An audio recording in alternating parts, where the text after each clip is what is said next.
welcome back to Dreamcatcher. So, the International System of Units.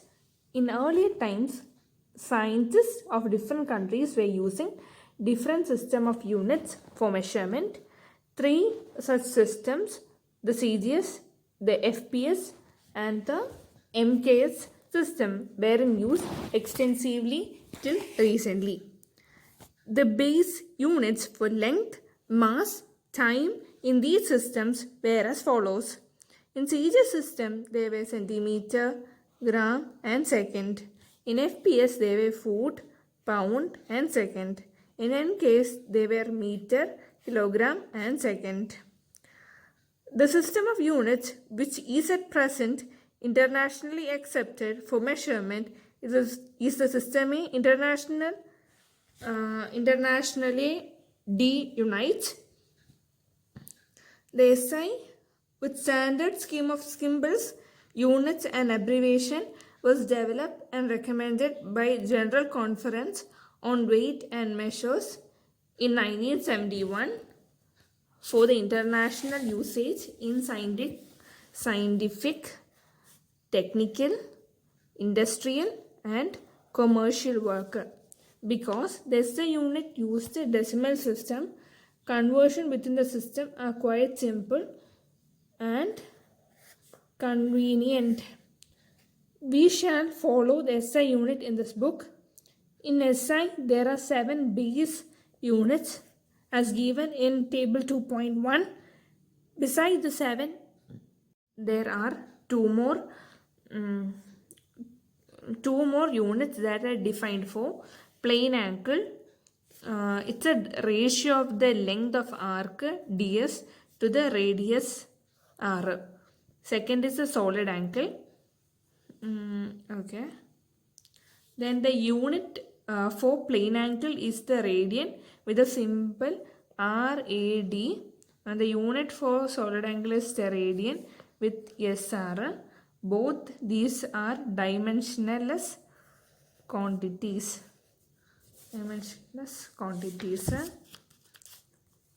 Note that when mole is used, the elementary entities must be specified. These entities may be atoms, molecules, ions, and electrons. The other particles or specified groups of such particles. We employ units for some physical quantities that can be derived from the 7 base units. Some derived units in terms of SI base units are given. Some SI derived units are given special names, and some derived SI unit make use of these unit with special names and the 7 base units. Common SI prefixes and symbol for multiplies and submultiplies are given. Okay, that is enough. In 2.2, in 2.10 is the dimensional analysis and its application. The recognition of concepts of dimensions which guide the description of physical behavior is the basic important, as only those physical quantities can be added or subtracted which have the same dimensions. A throughout understanding of the dimensional analysis help in deducing certain relations among different physical quantities and checking the derivation, accuracy and the dimensional consistency or homogeneity of the various mathematical expression. Their magnitude of 2 or more physical quantities are multiplied. The unit should be treated in the same manner as ordinary algebraic symbols.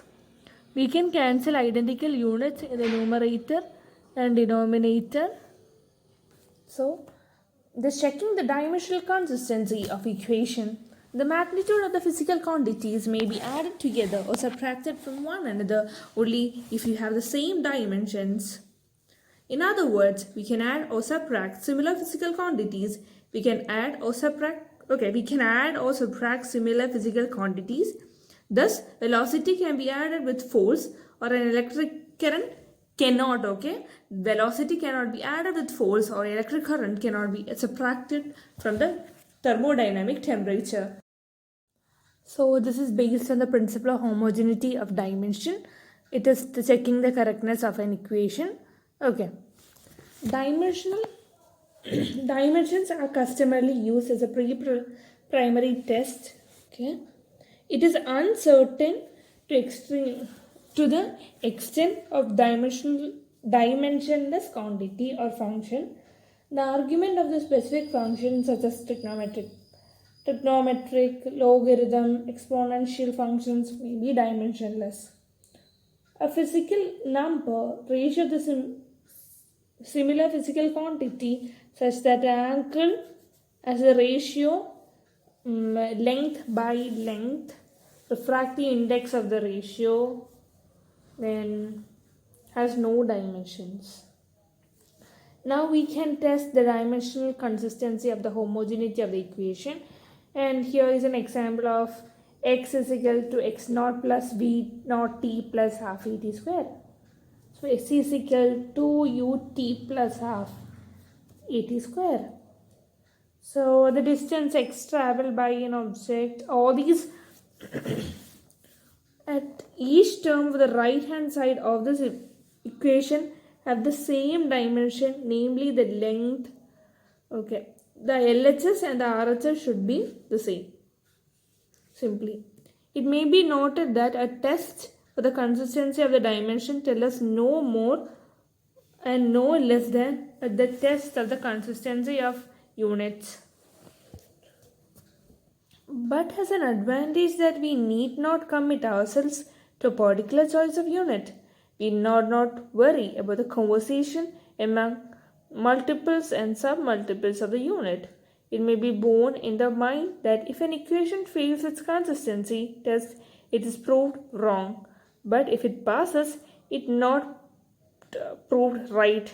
Thus, a dimensionally correct equation need not be actually an exact equation, but a dimensionally wrong or inconsistent equation must be wrong. That's good. And also deducing relation among the physical quantities. So the method of dimension can sometimes be used to deduce relation among the physical quantities. Okay. For this, we should not know the dependence of the physical quantity on other quantities and consider it as a product type of the dependence.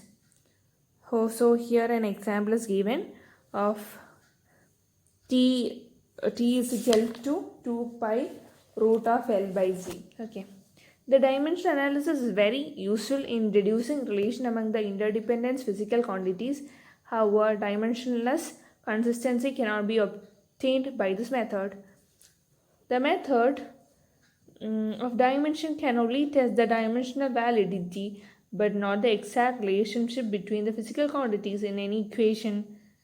It does distinguish between the physical quantities having the same dimension. The number of exercise at the end of the chapter will help you to develop skill in dimensional analysis. So bye and thank you. Have a nice day to everyone. Okay, keep on reading the textbook and yes, have a good day.